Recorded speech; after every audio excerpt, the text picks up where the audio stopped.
Hey everyone, thanks so much for being here today and listening. We're going to get started. I want to introduce to you Shonda Santana, and she's the owner and founder of Divas Who Win. So I'm going to take you on a journey, and I want you to hear a story of freedom like no other.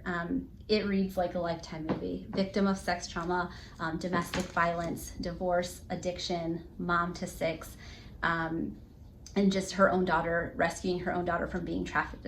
Right now in the community, she serves around 2,000 women here in Athens at Divas Who Win, and she is just alongside the women with every step to recovery. So I want to introduce you, and I want you to do a job and introduce yourself to everyone in the work that you do, because I can't even do it justice. So all right. Go ahead. I think you did amazing. So I am Shonda Santana. I'm the founder of a local nonprofit here in Athens, Georgia, and it's called Divas Who Win Freedom Center. And we were established about 3.5 years ago. And our mission here at Divas is to create a safe space that destroys stigma and restores dignity to women who are overcoming addiction, prostitution, and sex trafficking survivors. And we do that through peer support services. And so I think as we unpack the story today, we'll visit a little bit more of my lived experience, but basically everyone who's attached to the mission in direct services has lived experience in one, two, or all three parts of the mission. That's awesome. Thank you. And I think, yes, did I say that? We've known each other now for 2 years. Yeah. And I have fallen in love with your mission, and I just want to be a part of it. And so I want to share her with all of you and just hear the amazing work she's doing.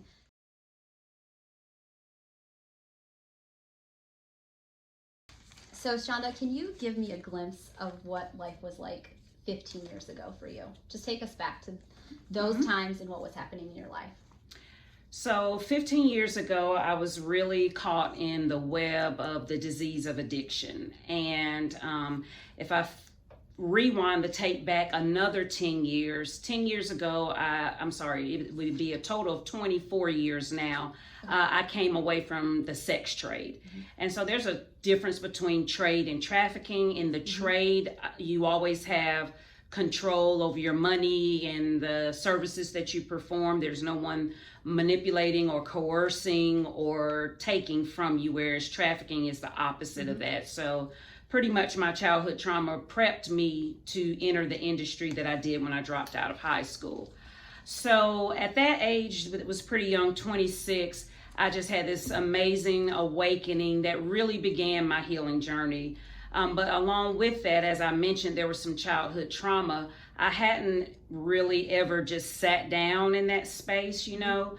And so what I found was that when I did have kind of this supernatural exit from sex work and became a mom and started a family, I had all this undealt with trauma, which really sunk me into a depression. I didn't know how to title that. I didn't know what was going on. And then I just leaned into substances that cause numb feelings, or I could sleep my way through. And over time, it became a dependence, you know, for me. So it was as if I'd left one very markedly dark world. You know, nobody's really blowing a trumpet for sex workers. You know, it is an industry that has a lot of shame, and it's illegal, you know, in most states. So I'd exited there, and the lifestyle that went with that, I mean, just did a true 360. So didn't realize year after year, as I was dipping and dabbling with more substances,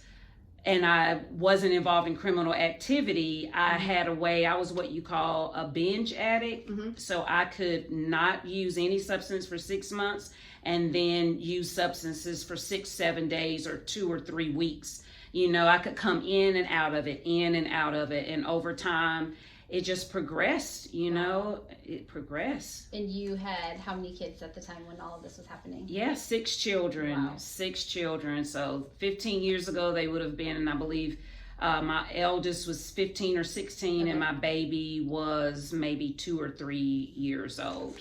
Okay. Or 4, he was 4 years old.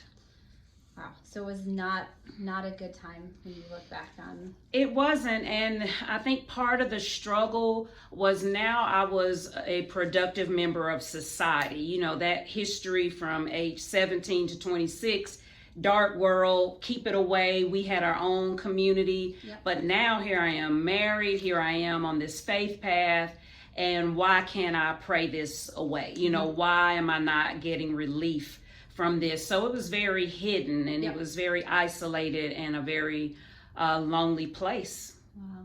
Yeah. Well, thank you for sharing that. I know that's not easy to share, but that's part of your journey, and Yeah. you openly share it with everyone.